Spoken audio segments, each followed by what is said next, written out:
Piping. मैं आपका business यहाँ दूँ तो मैं वहाँ।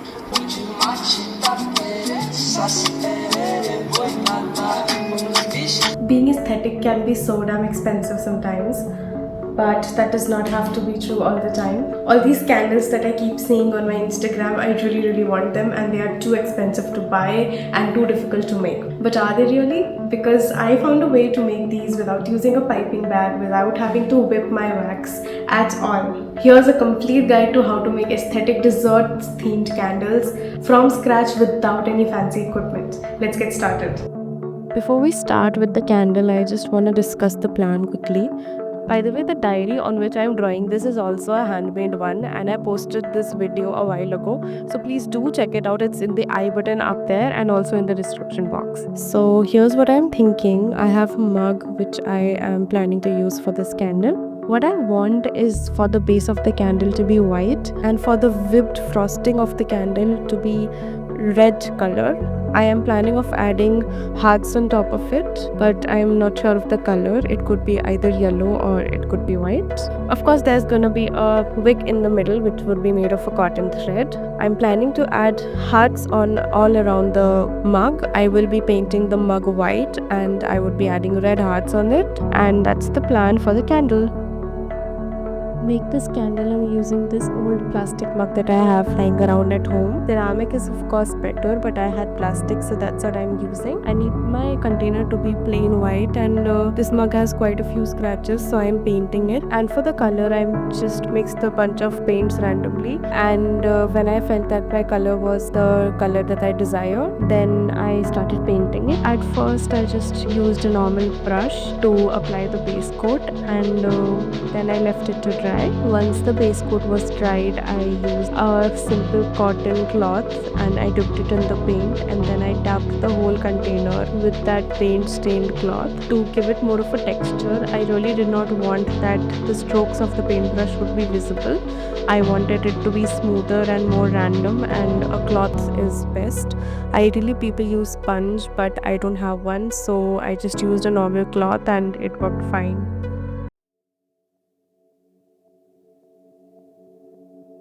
Now, as the paint dries, let's work on melting the wax.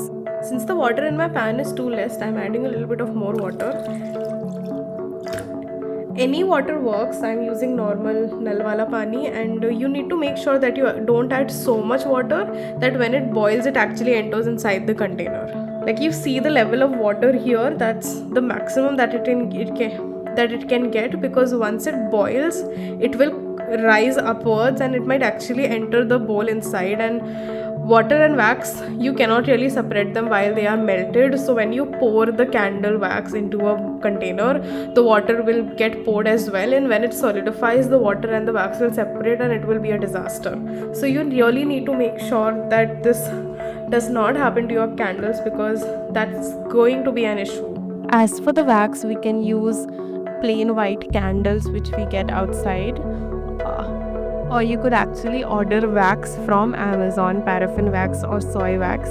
My personal favorite is soy wax because it melts beautifully, and soy wax is better than paraffin wax because it is more eco-friendly, and it also does not contain any toxic material which might not be good for the air indoors.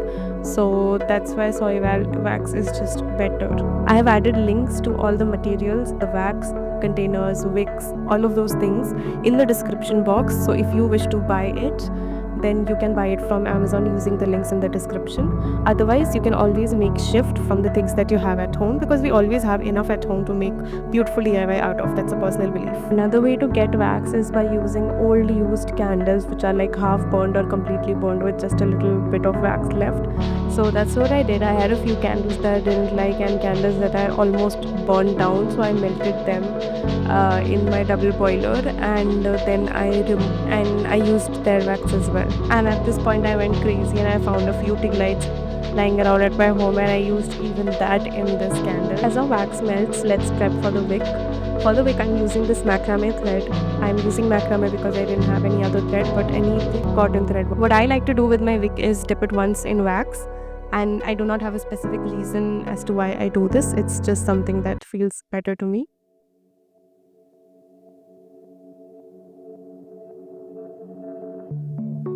And now that the wax is completely melted, let's just pour it in our container. That is our plastic mug. I'm also adding some chocolate fragrance to the wax. I did not add it at the time of melting because then the fragrance would have evaporated because of the heat. And once I stirred it in, I just put my wick inside the candle and used 2 pens to hold it in place. I'm planning to make tiny hearts to use as decorations. So in order to add color to the hearts, I'm using crayons. I'm using this yellow crayon to make yellow hearts. Crayons are really the best way to color wax, I feel, because they are cheap, they are easily available, and they actually give a very good color. But you need to make sure that you use wax crayons and not the plastic crayons, because firstly, they are not really good for the environment and their fumes might not be the best. Secondly, I don't feel they melt as well as the wax ones do. Eventually, you will see the crayon melt into the rest of the wax and give it the color. You really need to keep stirring it while it melts. Now you can see the wax is completely melted and it really reminds me of like kesar doodh. But this is wax, and let's pour it into our mold. Just pour the colored wax into your mold. I also used the exact same mold to make white hearts, just used plain wax for that. For some reason I just could not find the footage of it, but here's me pouring the yellow wax into the mold. After spreading it out evenly, we'll just let it rest and cool down. You can just wipe the excess wax off this way with a cotton cloth, and your container will be clean and ready for the next color. And now for the fun part, that is the frosting of the candle. I'm gonna color it with a bright red color. I had some leftover wax which I put in my double boiler and just added some red crayon to give it that bright red color.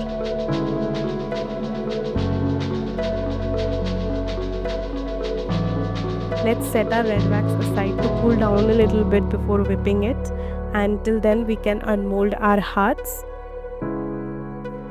We need to let it cool down, and while it cools down we need to keep stirring it with a stick.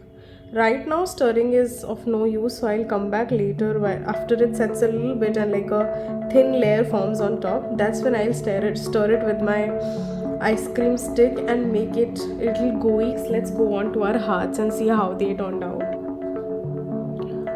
This is beautiful. Oh, it's a little dirty. Maybe my mold was not the cleanest, but it's alright. We can work with it.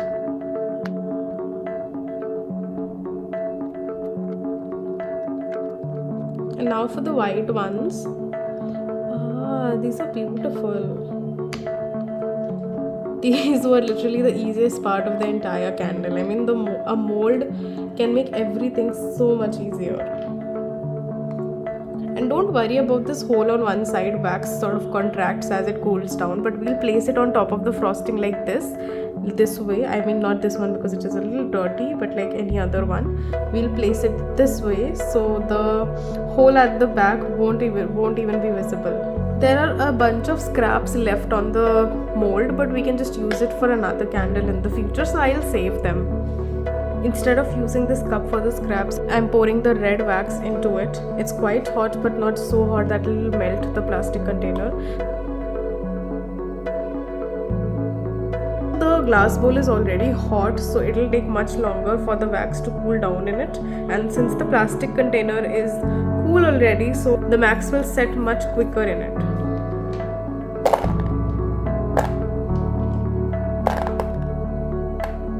The next part might seem a little tricky, but we really do not need a hand whisk or a fancy equipment to do this part. I'm just stirring my wax with a wooden spoon as it thickens and cools down. You can actually do it in an ice bath as well, but I did not. Just keep stirring it every few minutes, and as it cools down, it will thicken, and once it is thick enough the way it looks in the camera, you can actually pour it on top of your candle the way I'm doing it in the video now. At first I just used the stick to pour the wax on top of the candle, but since my wax was runny enough, I just poured it directly from the jar, and then I really patted it on top with the wooden stick to make it look fluffy and uneven the way cream actually is, because there's really no pattern to this.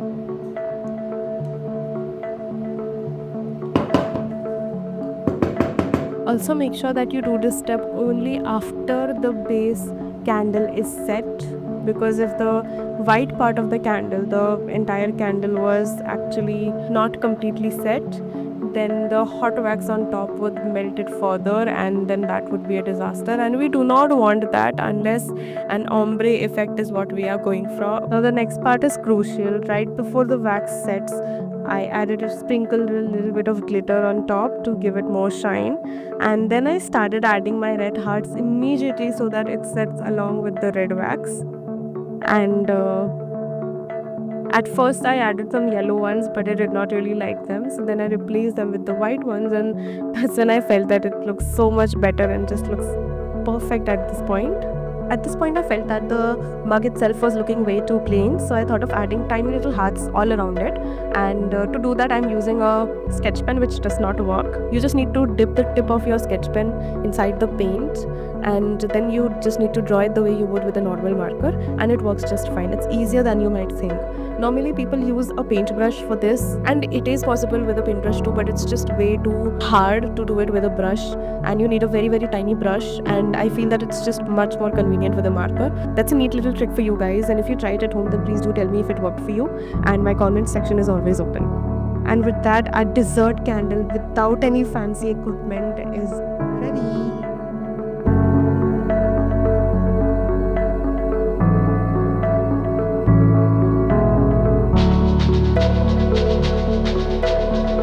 Now let's quickly see the price breakup of the candle. The mug that I'm using, you can get it for like 20 or 30 rupees in the market. The amount of cotton thread that I used is very little, but I am adding 2 rupees just to be on the safer side.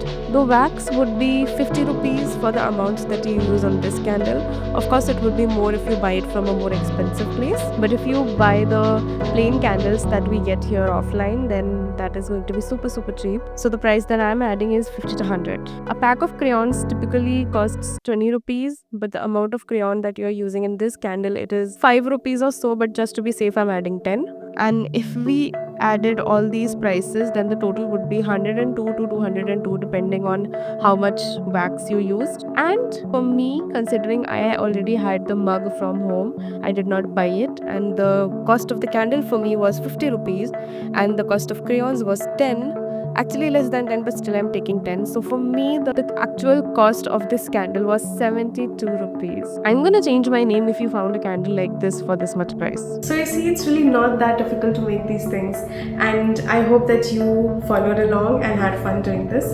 Please do like this video agar tumhe pasand aaya. I have a few more dessert themed candles coming up. There is also a video on Diwali candles that I made a few years ago, but it is still relevant. Trust me, go watch it, you'll love it. And if you want more DIY content, then here's some more stuff. I'm just trying to live an aesthetic, pretty life on a budget here. If you're someone broke but with taste, then do consider subscribing, because this channel is totally for you. I'll see you in another video. Bye, take care.